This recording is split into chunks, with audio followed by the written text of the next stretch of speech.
Steve will be doing most of the talking because all this stuff happened to him. But we were up with Greg, and we had some relatively cool things happen with the K2, but we figured they must have been cell phone activity. But there were some more things happening too before Greg came up, because we had said something. Well, the first thing that happened was when we were actually setting up the recorders. I walked up there with the first audio recorder to go upstairs. I was walking out of the threshold of the bedroom, and after one step before leaving the room, I got dizzy. And after the next step, it felt like I got punched in the stomach. I couldn't breathe. I suddenly had the breath just knocked out of me. There was nothing. I mean, it was like I specifically remember actually double intake going doing the thing, which hopefully is on audio. And then I took a couple more wobbly steps because I didn't think I was going to get there before I called down to Kevin and say, hey, that was just something really weird happened. So we decided right at that point to pull everything together, forget whatever setup we had left to do, and just start something right up there at that point. Then that would have been like 5 minutes later. Greg came up, but we were still trying to get our heads wrapped around his air getting knocked out of him thing. And there was something else that kind of drawn our attention to the smaller bedroom. But that was about it. You know, you came up and we were talking, and we kind of went along with the idea that Greg had of there being only one thing here, and it only being in one spot at the same time. And I think Greg said something like, "There's only one thing here. I think that's my theory, and right now it's with you guys. So I'm leaving." And then I think he came and got you. Yeah. And we got all of us. see, that's a part of the story. We thought he just went with you. So I was assuming Karen was still downstairs watching the monitor. I'd actually called it and said, "Well, I'm going." did not hear that. I heard something about that, but I just thought it was people were leaving, not everybody. Oh, yeah. Yeah, I actually always assumed that you and Lisa were both downstairs, and Angela and Greg were over here. But So we started talking about that. We're like, well, what are some of the reasons that Greg feels that there's a single thing here and it's intelligent and it's kind of moving about? And we talked about how Larry was interested in the blinds moving and how it seemed like it was directed straight at Greg to get his attention. And it wasn't at everybody here, it was only at specific people. And I think that, right about that time of the conversation is when you saw your thing, right?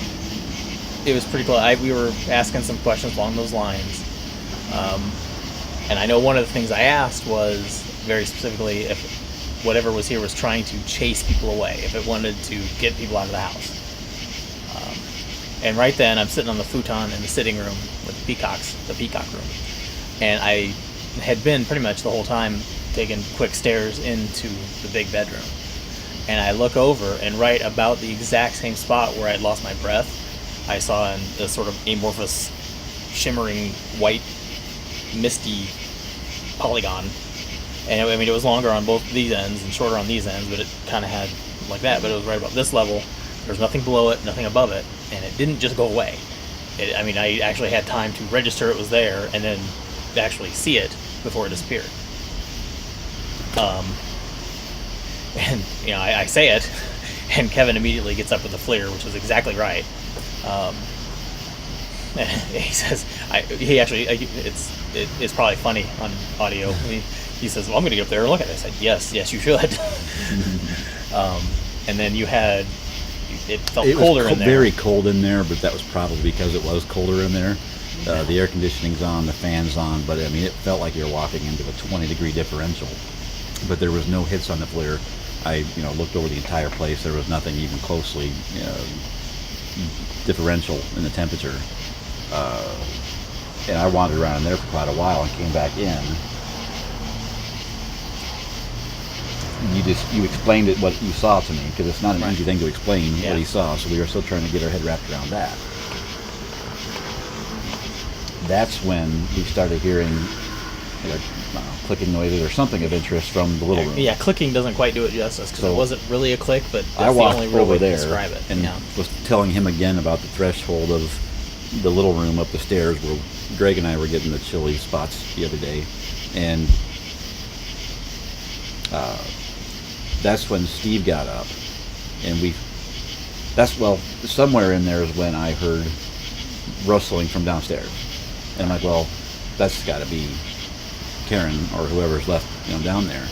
And we were kind of deciding what we should do.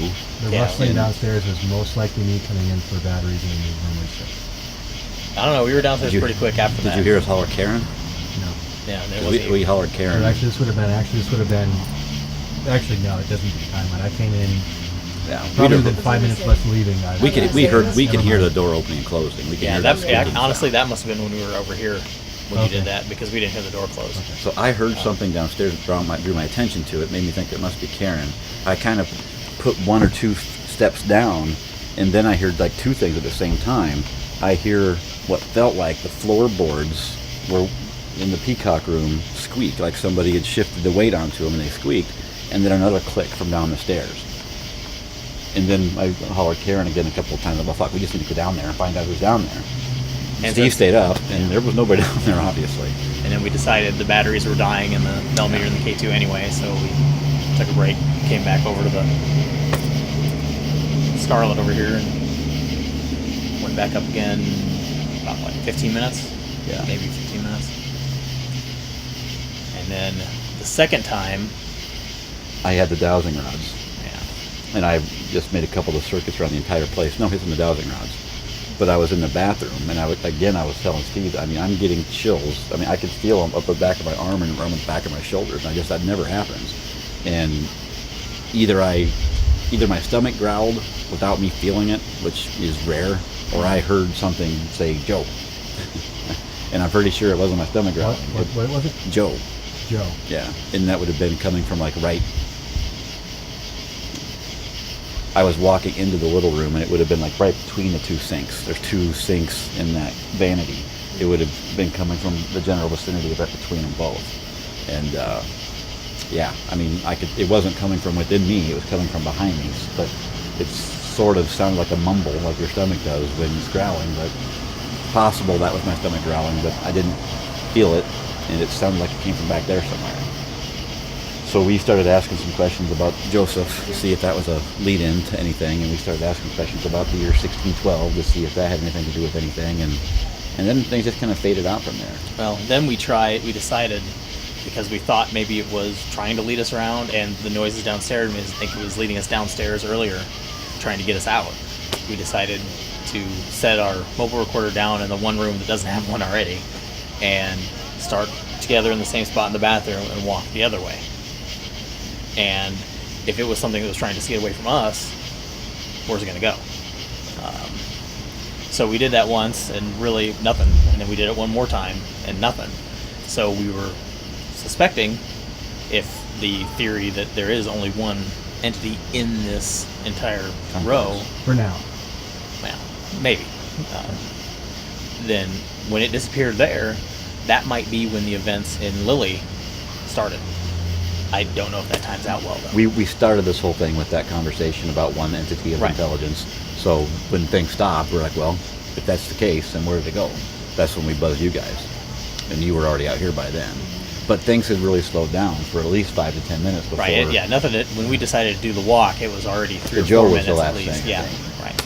Joe was the last thing that happened. We'd only been up there probably, it was about 1:10. Yeah, I would imagine. If we started at 1:05, it was about 1:10 when that happened.